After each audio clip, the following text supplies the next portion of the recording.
Bom, o que devemos esperar da nanotecnologia? A nanotecnologia é uma tecnologia disruptiva. O que é isso? Provoca mudanças na indústria, mudanças profundas, eliminando empresas que são incapazes de se reinventar a tempo. Então, vocês que pensam em ter empresas, tem que pensar lá no futuro e tem que ver quais são as tendências, né? Se a gente chegar nesse poder de controle da matéria, né, aquelas empresas tradicionais vão todas embora.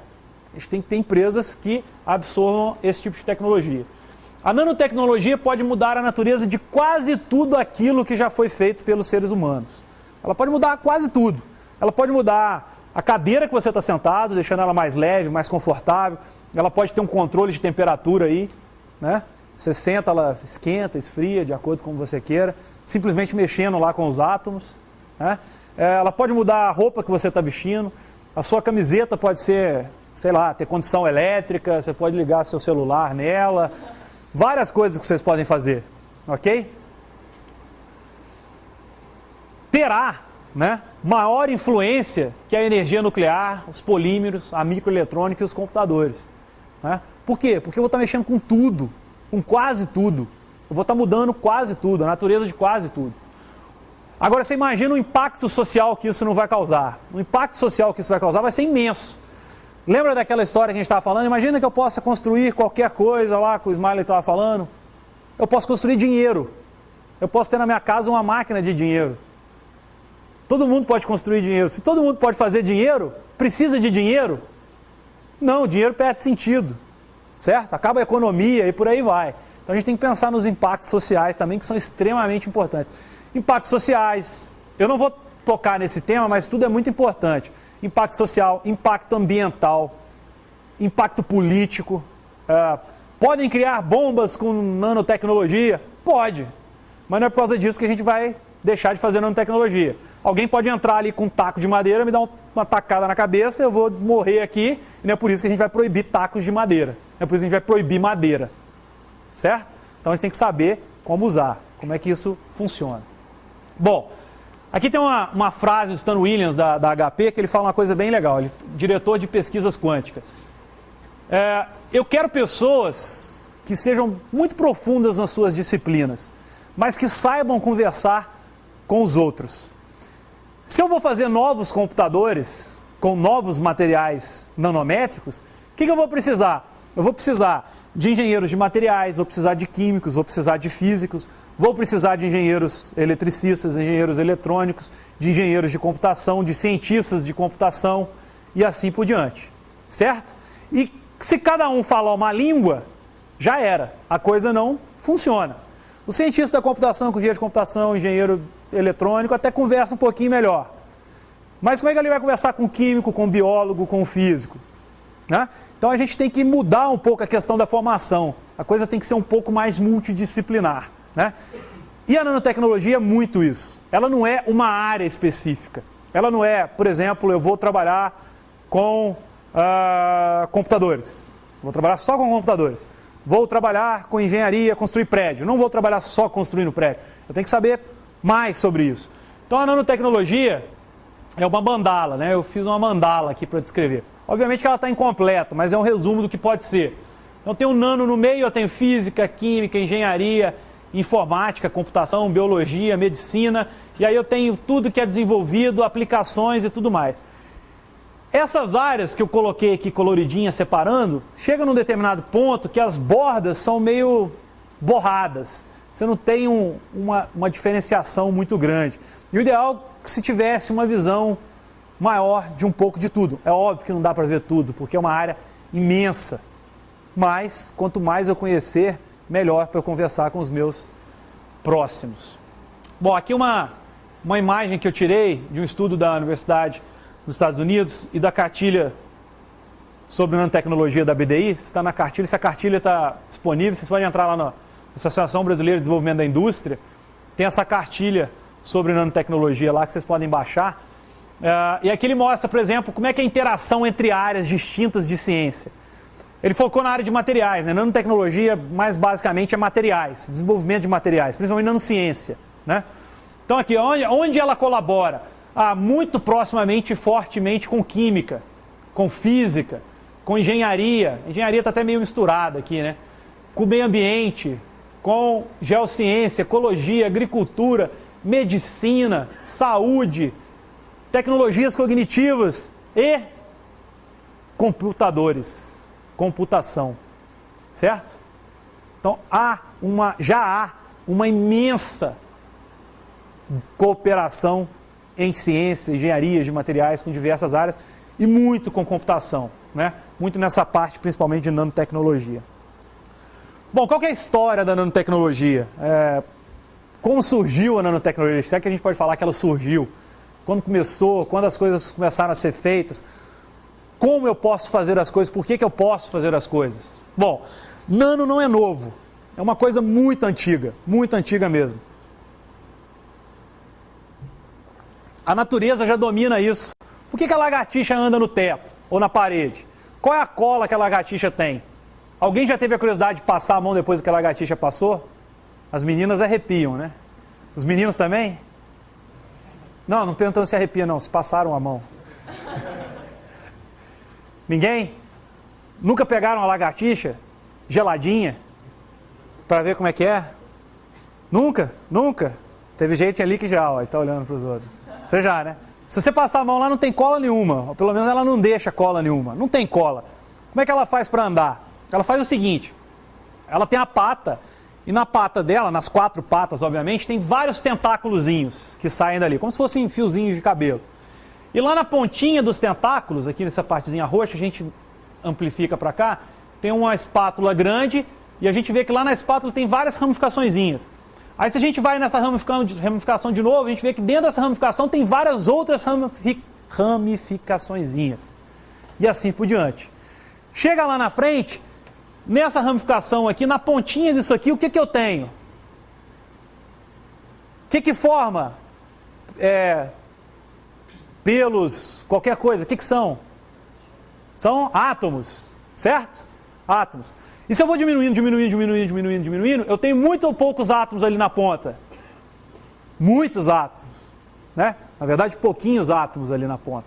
Poucos átomos. Só que são poucos, são muitos separados em pouquinhos. Ok? E o que acontece? Lembra da área da superfície? Se eu tenho muitos separados em vários pouquinhos, eu tenho uma área de superfície muito grande. Eu tenho muitos átomos que podem ter relações com outros átomos. Então, ao chegar com a pata perto da parede, interações de Van der Waals, que são interações físicas, não são ligações químicas, são ligações físicas, que são mais fracas, fazem uma atração de polo, né? Positivo, negativo, que acontece momentaneamente e, puf, ela fica colada, com as 4 patas ali. É uma ligação fraca, não é uma ligação química, então a força do músculo dela de puxar a pata já é o suficiente para quebrar essa ligação. Ela fica presa por as outras 3 patinhas, vai lá, coloca a outra na frente, vai trocando e vai andando. E por aí vai, certo? Então não tem cola, tem física, tem materiais, tem átomos se interagindo, ok? Outra coisa interessante que a natureza faz, borboleta. Qual que é a tinta que a borboleta usa para se colorir? E o mais legal, a borboleta tem lá no seu código-fonte, né, no seu DNA, vocês veem lá um maná-maná, né, que é um conjunto de borboletas, elas são todas da mesma cor, geralmente. Alguém já viu aquele bando de borboleta na estrada? E aí passa um monte de borboleta amarela. Aquilo vem do DNA dela. E o DNA faz essa tinta, não é tinta. O que é isso? A gente vai ver mais lá na frente. São cristais fotônicos, que a luz do sol bate, ele absorve um tanto daquela luz, e do jeito que a estrutura é montada, como se fossem tijolinhos mais altos, mais baixos, com buracos no meio e coisas assim, refletem determinados comprimentos de onda. E esse comprimento de onda é a cor que a gente vê. Nesse caso aqui, por exemplo, o azul. Ok? A natureza, era óbvio que já usa nanotecnologia há muito tempo, né? Agora, e os seres humanos? Quando os seres humanos começaram a usar nanotecnologia? Quando é que foi que nós começamos a dominar essa área? Também faz muito tempo. Não é novo. Esse aqui é o famoso cálice de Licurgus, que existe no Museu da Inglaterra, acho que é no British Museum. Esse cálice aqui, tem 2 imagens do cálice, mas é um cálice só. Um é verde e outro é vermelho. Qual é a diferença? A diferença é a seguinte, esse verde, a fonte de luz está do lado de fora. É como se eu tivesse colocado o vaso aqui e a luz está vindo de fora, reflete o verde e você enxerga verde. E vermelho, por que é vermelho? Porque eu peguei e botei a fonte de luz dentro do vaso. A luz que sai através do vidro do vaso sai vermelha. E por que isso? Por causa da nanotecnologia. Aqui, nesse vaso, é usado nanopartículas de ouro e prata. E esse vaso, quando é que esse vaso foi construído? Se eu não me engano, é do século I ou II antes de Cristo. 2100 e poucos anos atrás aí. Agora, como é que o vidreiro naquela época sabia tanto assim de nanotecnologia? O que acontece? Qual que é a matéria-prima para fazer vidro? Areia, né? Areia. Então o que o vidreiro fazia? Ele deve ter ido em alguma praia, algum lugar, pegava areia e começava a fazer os vidros dele lá.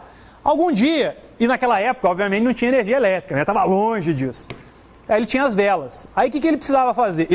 Pessoal, isso aqui veio da minha cabeça, eu não li isso em lugar nenhum. Eu estou imaginando como é que ele descobriu. O que ele deve ter feito? Ele foi lá um dia, pegou um vidro e falou assim, eu vou fazer um copo para mim, para eu colocar transparente ou com vidro qualquer, e vou colocar uma vela dentro para eu trabalhar à noite. Né? Porque a demanda estava muito grande, estava ganhando bastante dinheiro, bastante moedas. Aí o que ele fez? Foi lá e construiu um cálicezinho dele, um copinho para ele botar a vela dele. Aí ele botou essa vela lá e o que aconteceu? O copo ficou vermelho. Ele deve ter falado, opa, aí tem. Aí ele tirava, botava de fora, tá verde. Aí o que o cara falou? Pensou? Vou fazer um negócio desse pro rei, né? Vou fazer um vidro bonito pro rei e o rei vai me encher de moeda de ouro, pô. Quem consegue fazer uma mágica dessa? O povo vai ficar com medo de mim que vai achar que eu sou bruxo. Né? Porque de certa forma era bom na época, depende, né, da época. Bom, então ele conseguiu fazer, e aí ele fez esse cálice aqui, é cálice de Licurgos, que é em homenagem à morte do rei Licurgos. Provavelmente ele deu lá pro sucessor, deve ter sido filho do Licurgos, eu não sei, talvez lá no museu tenha a história. Cálice existe, algum dia vocês forem a Londres, podem ir lá que vocês vão ver ele lá. Não é conversa não. Bom, a mesma coisa acontece nos vitrais daquelas igrejas medievais. Isso aqui é a Sainte-Chapelle lá em Paris. Quem já teve a oportunidade de ir lá, aquela capelinha toda forrada de vidro, todo colorido, e está lá centenas de anos que o rei mandou construir para colocar o Santo Graal. O Santo Graal ele não achou até hoje, mas o vidro, as pinturas estão lá. E essa pintura não acaba. Por que não acaba? Por que essa tinta não acaba? Não é tinta, são partículas do vidro. E partículas não acabam, átomos não acabam. Ainda bem, né? Senão, imagina, a gente está aqui um átomo, puf, puf, puf, a gente começa a desaparecer. Bom, então elas estão lá, até hoje. Então a gente pode ir lá naquelas igrejas antigas e pode olhar. Bom, onde tudo começou? Aí eu coloco um parênteses aqui. Na verdade, é apenas um marco histórico. Eu não vou dizer que a nanotecnologia começou aonde eu vou dizer agora. É óbvio que ela começou antes. Mas esse aqui foi um grande marco, que se for ler os livros de nanotecnologia, vocês vão ver que começou nessa palestra que eu vou falar agora. Até no meu livro eu coloco isso, mas não quer dizer que ele começou nesse ponto. Bom, dezembro de 1959, jantar de final de ano da Sociedade Americana de Física, como ocorre todos os anos, tradicional.